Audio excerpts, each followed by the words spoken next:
శ్రీ మాత్రే నమః. అందరికీ నమస్కారం అండి. ఈసారి అక్షయ తృతీయను ఏప్రిల్ 19 జరుపుకోవాలా లేక ఏప్రిల్ 20 జరుపుకోవాలా?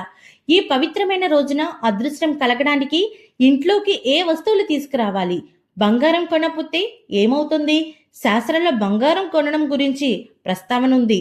ఈ రోజున శ్రీ మహాలక్ష్మిని, విష్ణుమూర్తిని, కుబేరుణ్ణి మరియు శివుణ్ణి ఎలా పూజించాలి? ఈ వీడియోలో పూర్తి వివరాలు తెలుసుకుందాము. కాబట్టి వీడియోని ఎక్కడ స్కిప్ చేయకుండా లాస్ట్ వరకు చూడండి. అప్పుడే మేమేం చెప్తున్నామో మీకు ఒక క్లియర్గా అర్థమవుతుంది. ఈసారి కొన్ని క్యాలెండర్లో మాత్రమే అక్షయ తృతీయ ఏప్రిల్ 19ని ఇవ్వగా మరికొన్నిట్లో ఏప్రిల్ 20గా రాశారు. నిజానికి అక్షయ తృతీయను ఏ రోజున జరుపుకోవాలనే దానిపై అందరూ గందరగోళానికి గురవుతున్నారు. అక్షయ తృతీయ పేరులోనే తృతీయ తిథి ఉంది కాబట్టి ఏప్రిల్ 19వ తేదీన ఉదయం 10:49 ప్రారంభమై తృతీయ తిథి ఏప్రిల్ 20వ తేదీ 7:27 ముగుస్తుంది. తృతీయ తిథి ఏప్రిల్ 20వ తేదీన సూర్యోదయంతో ముగుస్తుంది కాబట్టి ఈ రోజున మనం అక్షయ తృతీయను జరుపుకోవాలి. ఇక ఈ రోజు శక్తి ఏమిటో చాలా మందికి తెలియదు. కేవలం మన సాంప్రదాయ ఆచారాలను సాధారణంగా జరుపుకోవడం కంటే దాని గురించి ప్రాముఖ్యత, అది ఎందుకు ప్రత్యేకమైనదో తెలుసుకోవాలి. ఈ రోజే విష్ణుమూర్తి మహాలక్ష్మీదేవికి తన ఒడిలో అంటే తన ఛాతి పైన స్థానం కల్పించారు. అందువల్ల మహాలక్ష్మీదేవి యొక్క వ్యూహ మంత్రంలో విష్ణువు ఒడిలో ఉన్నాడని చెప్పబడింది. అదేవిధంగా ఈ రోజు శివుడు ప్రపంచానికి సంపదను ఇవ్వడానికి కుబేరుణ్ణి మరియు మహాలక్ష్మీదేవిని నియమించాడు.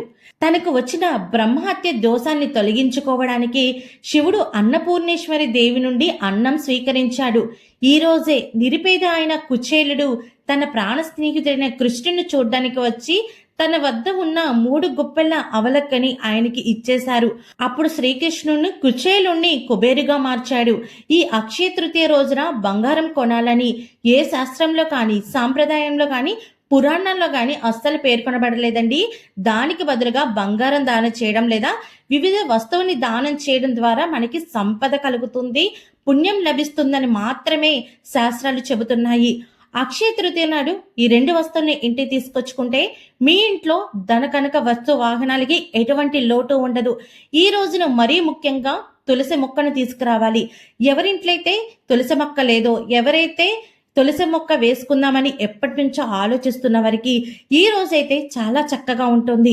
ఈ రోజున మీరు తులసి మొక్కను తెచ్చుకొని పూజించినట్లయితే బంగారం కన్నా బదులుగా మీ యొక్క ఇంటి ఆ వాతావరణం అనేది మారుతుంది. ఇంట్లో ఎటువంటి చికాకులు ఉన్నా, గొడవలు ఉన్నా అవన్నీ కూడా క్లియర్ అవుతాయి. అలాగే ఇంటికి ఒక కొత్త చీపురు తీసుకురావచ్చు. మీరు సంపాదించిన డబ్బు, మీ జీతాన్ని అక్షయ తృతీయ నాడుకి ఇంటికి తీసుకురావచ్చు. ఈ రోజుల్లో ప్రతిదీ ఆన్లైన్ లావాదేవీ కాబట్టి మీరు మీ జీతం నుండి కొద్ది మొత్తాన్ని తీసి ఇంటికి తీసుకువచ్చి దేవుని ముందు ఉంచి పూజిస్తే లక్ష్మీదేవి అనుగ్రహం మీకు ప్రత్యేకంగా ఉంటుంది. మీరు పూజించే ఆ ధనం తరగనిదిగా మారుతుంది. పసుపు, కుంకుమ పువ్వు, దీపాలకు ఉపయోగించే నెయ్యి, దేవుని ఫోటో, విగ్రహం, పసుపు కావడి, శంఖంతో కూడిన చిన్న పసుపు వస్త్రం మరియు కనక అని పిలువబడే ఒక చిన్న గుడ్డ ముక్క ఉంటాయి. అవి తెచ్చుకున్నా సరే మీకు మంచి ఫలితాన్ని ఇస్తుంది. ఈ రోజున బార్లీని ఇంటికి తీసుకొచ్చి, ఈ రోజున లక్ష్మీ గవ్వలు ఇంటికి తీసుకువచ్చి మహాలక్ష్మి అమ్మవారి ముందు పూజించడం కూడా చాలా మంచిది. అక్షయ తృతీయ రోజున ఇంటి సభ్యులు బంగారం కొంటే కలిసి వస్తుందని ఏ శాస్త్రాల్లోనూ చెప్పబడలేదండి. ఈ రోజున మహాలక్ష్మీదేవిని, మహావిష్ణుమూర్తిని, ఆ కుబేరుణ్ణి, మన ఇంటి దేవతలను సకల సౌకర్యాలతో మనం పూజించుకుంటే, మంచి మనసుతో పూజించుకుంటే వాళ్ళకి కావాల్సింది పూజ మాత్రమే అండి. మీరు ఏదో బంగారం కొనేసుకున్నంత మాత్రాన అయితే మీకు అదృష్టం కలిసి రాదు. బంగారం కొనుక్కుంటే అంటే ఈ రోజున ఏ వస్తువులు కొనుక్కున్నా సరే శుభం కలుగుతుందని చెప్పబడింది తప్ప మీరు బంగారం కొనుక్కుంటేనే శుభం కలుగుతుందని ఏ శాస్త్రాల్లో కూడా చెప్పబడలేదు. అలాగే ఈ రోజున మీరు చేసే పూజలో పాయసం కానీ, పరమన్నం కానీ, పెరుగును కానీ నైవేద్యంగా సమర్పించాలి. లక్ష్మీ అష్టోత్తరాలతో పాటు విష్ణు సహస్రనామం వినండి లేక చదవండి. కనకదార స్తోత్రాన్ని కూడా పఠించండి.